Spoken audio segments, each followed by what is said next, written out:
Hey guys, Michael here from Fat to Fit. So first off, I wanted to say thank you so much to all you guys out there who emailed me after my last video, sending me quite a few questions through, and I did get back to all of you, so I hope you appreciate that. And again, if you want to send me any questions, I'll put my email up on the screen.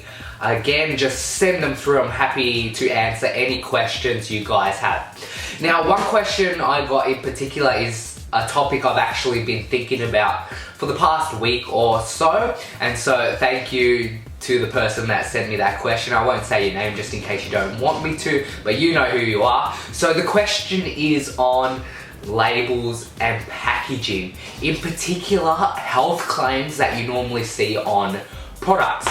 Now, what I mean by this is when you go into the supermarket and you're looking through the different products and you see something that says reduced salt or low in sugar or reduced fat or something like that, but when in fact that may not be true, or it may be just as bad in another way. Now, I suppose the main thing I want to be getting across is make sure you always check the label. So legally, they can't lie in the nutrition panel. So where it has like protein, carbohydrates, sodium, all that jazz, legally a product is not allowed to lie, like make false claims. But even so, if they make claims like reduced salt, it normally has to be reduced. But reduced salt, what can that mean? It can mean they've dropped it by a small amount to be within certain guidelines, but it's not really low in salt anyway. But a big issue is when a product that I found personally, when a product says low fat or 98% fat free or something like that, sure, it's normally low in fat, but what they don't tell you is they've normally raised something else to compensate for that. Pardon me. And more often than not, that is sugar. So they take a lot of the fat out and then they just load it with sugar, because if they don't compensate for the fat they've taken out, it's gonna taste bloody terrible. And that's something you do not want from a product. And so they try to maintain the flavor as much as possible.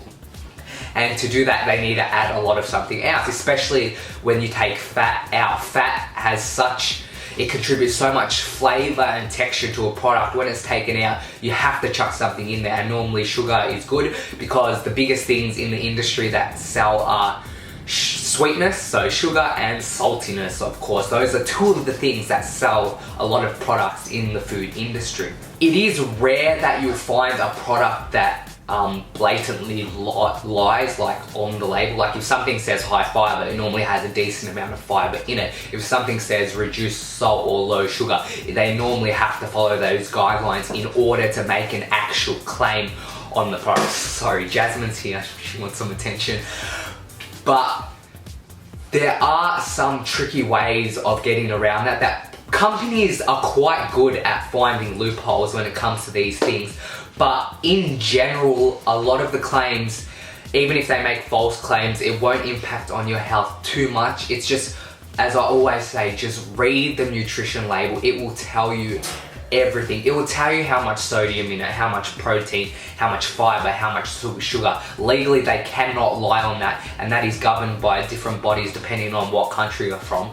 But legally, they cannot lie on that, and that is your best bet. Just don't take the labeling for face value, because often they try to make it flashy. They try to put all the claims on there just so you buy the product, pretty much, because that's what they want to do. They want to make money. If a product says it's gluten-free, now the gluten-free diet, it's a big thing these days for weight loss, even though it's supposed to be for specific people, but a lot of people are using it for weight loss. And when something says gluten-free, normally it has to be gluten-free, because somebody could possibly have a severe reaction to gluten in the product. But even then, some companies, there might be cross-contamination, you might get gluten in there. So just with various health claims, you just have to be 100% sure.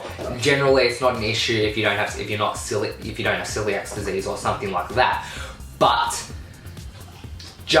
I'm going off on a tangent, but the main thing is read the labels carefully. Don't just pick something because it has a flashy reduced salt or low sugar or 98% fat free. Read the label, because you'll see if they take one thing out they'll definitely have to add something else in. Anyway, that's going to be the end for this video. I hope you guys enjoyed it and it gave you some information about labeling. If you did enjoy it, excuse me, please give the video a thumbs up. Comment down below if you've had any experiences with reading labels or any issues with that kind of thing.